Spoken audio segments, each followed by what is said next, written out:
3 तारीख को ने मीटिंग बुलाई है और कांग्रेस को बुलाया नहीं, उसके अंदर पाकिस्तान से डायलॉग हो सके।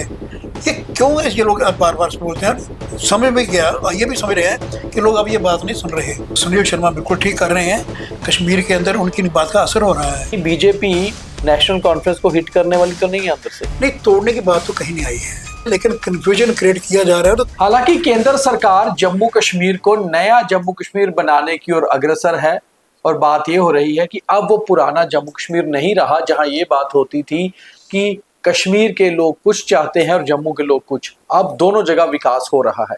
इसमें सच्चाई कितनी है जम्मू कश्मीर के लोग बखूबी जानते हैं और चीजें पहले से बदली भी हैं, मगर फिर भी अभी देश में जो ऑपोजिशन पार्टीज हैं जिनका शायद जनाधार अपने इलाकों में भी इतना ना हो, वो कई बार या फिर जब भी कश्मीर आते हैं कुछ ऐसा बयान देकर जाते हैं कि कश्मीरी लोगों के साथ जस्टिस नहीं हो रहा।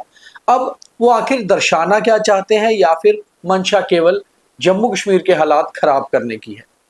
हाल ही में इंजीनियर रशीद जो सांसद हैं नॉर्थ कश्मीर बारामूला से, उनके पिता का निधन हुआ था और वहां पर कुछ अलग अलग पार्टीज के सांसद पहुंचे थे, मगर मीडिया में बयान ये दिया कि जम्मू कश्मीर में, खासतौर पे कश्मीर में कश्मीरियों को उनका हक नहीं मिल रहा।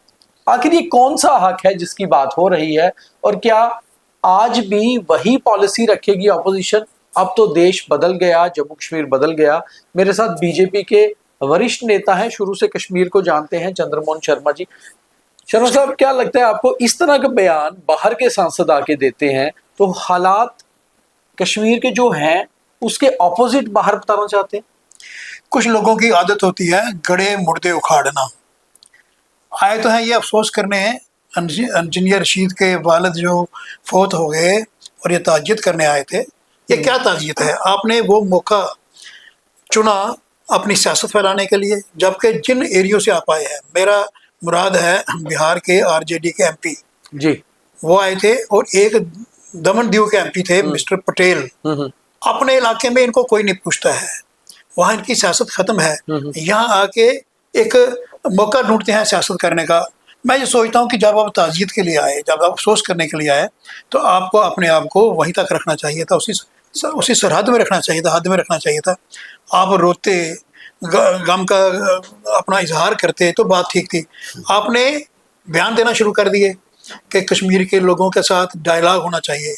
मैं आज तक ढूंढ रहा हूँ कि किसके साथ डायलॉग होना चाहिए। वो कौन सी गोस्ट एजेंसी है जो अभी तक सेंट्रल गवर्नमेंट के डायलॉग का इंतजार कर रही है? आखिर बात यह है कि होती थे पहले डायलॉग। आपको पता है जब कांग्रेस की यूपीए सरकार थी तो डायलॉग अलगाववादियों के साथ भी होते थे। शायद उसी चीज पर वापस बात करने की कोशिश ये ऑपोजिशन पार्टियां कर रही हैं। मुझे ये लगता है कि 10 साल पुरानी अखबार पढ़ के आए हैं, वो वही बातें कर रहे, आगे नहीं बढ़े। इस रियासत के अंदर चुनाव हुए, पंचायतों के हुए, लोकल बॉडीज के हुए, अर्बन लोकल बॉडीज के हुए, असेंबली के हुए, पार्लियामेंट के हुए। इस चुनाव के ज़रिए लोगों को अपनी सोच का इजहार करने का मौका मिला, अपने रिप्रेजेंटेटिव्स मिले। और कश्मीर में जो अभी असेंबली के चुनाव हुए उसमें वो पार्टी जीत गई जो सेंट्रल की सरकार की नीतियों के खिलाफ है। चुनाव तो इंडिपेंडेंट हुए ना, आज तक किसी ने शिकायत नहीं की।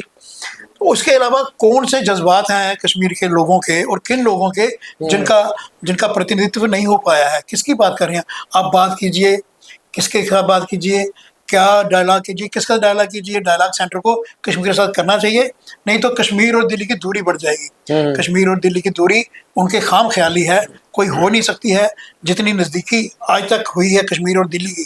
दिल्ली मतलब देश भर की, इतनी पहले कभी नहीं हुई है।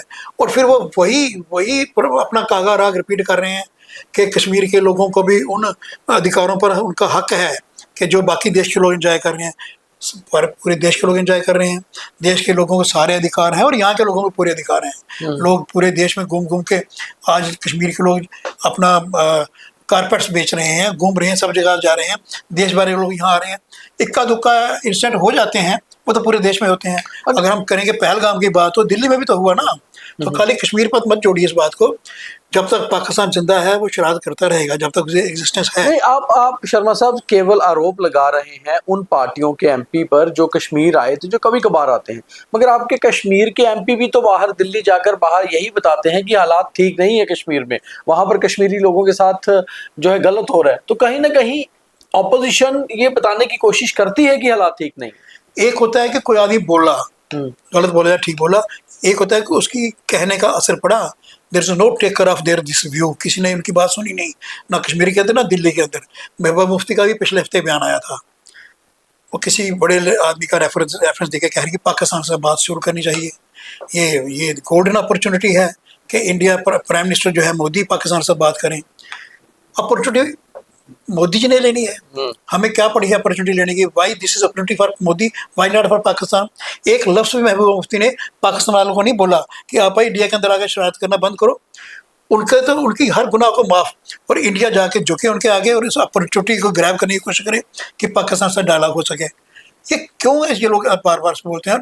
समझ में गया, ये भी समझ रहे हैं कि लोग अब ये बात नहीं सुन रहे। कहाँ गई महबूबा मुफ्ती की पार्टी? एक दो इक्का दुक्का MP है। मगर शर्मा साहब एक और चीज भी हो रही है, ये तो हमने बात कर ली, एक और चीज पे आपका ध्यान जो है करना है कि आप पुराने बीजेपी नेता हैं, आखिर बीजेपी लगातार जम्मू कश्मीर की सरकार और उमर अब्दुल्ला को क्यों प्रिक कर रही है? आपके LOP हर दिन कह रहे हैं कि बस इनकी सरकार जाने वाली है। सच में कुछ बीजेपी कर रही है या फिर ये लगता है कि आपको लगता है वो कमजोर हैं तो इनको प्रिक करते रहिए? ये नीति हो सकती है, कंफ्यूजन क्रिएट करने के लिए करती हैं पॉलिटिकल पार्टियां, और सुनील शर्मा बिल्कुल ठीक कर रहे हैं। कश्मीर के अंदर उनकी बात का असर हो रहा है, अनसर्टेनिटी बनी रहती है।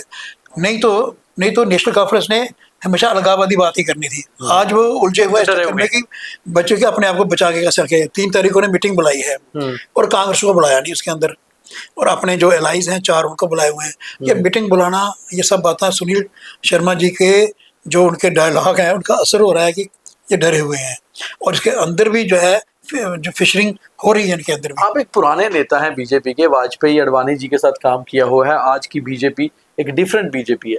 आपको लगता है कि वो पुराने जमाने में जो होता था, वाजपेयी जी भी कहते थे कि किसी की सरकार तोड़नी नहीं, गिरानी नहीं, मगर आजकल नीतियां बदल रही हैं, तो कहीं बीजेपी नेशनल कॉन्फ्रेंस को हिट करने वाली तो नहीं है अंदर से? नहीं, तोड़ने की बात तो कहीं नहीं आई है, तोड़ने की बात कहीं नहीं आई है, लेकिन कन्फ्यूजन क्रिएट किया जा रहा है तो अच्छी बात है, किया जा रहा है। नहीं तो ये इंटरनेशनल एक्टिविटी में इन्वॉल्व हो जाते हैं, ऐसे अपने आप को बचाने में लगे हुए हैं, तो ठीक ही है ना देश। आखिर कंफ्यूज है क्यों मुख्यमंत्री? आपको क्या लगता है, काम नहीं कर पा रहे? उनकी नेचर है ना जी, नेचर है, वो लीगेसी लेके आ गए हैं।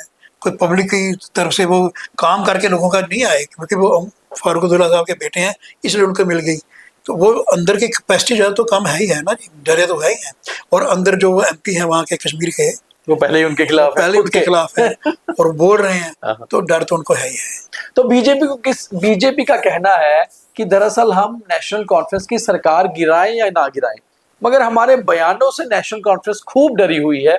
और वहीं दूसरी ओर जो बाहर के MP हैं वो भी आकर कश्मीर के हालात खराब करने की कोशिश करते हैं, और कश्मीर के MPs भी बाहर जाकर ये बताते हैं कि हालात ठीक नहीं है। मगर कुल मिलाकर कश्मीर तो बदल गया है, और ये बदला हुआ कश्मीर है।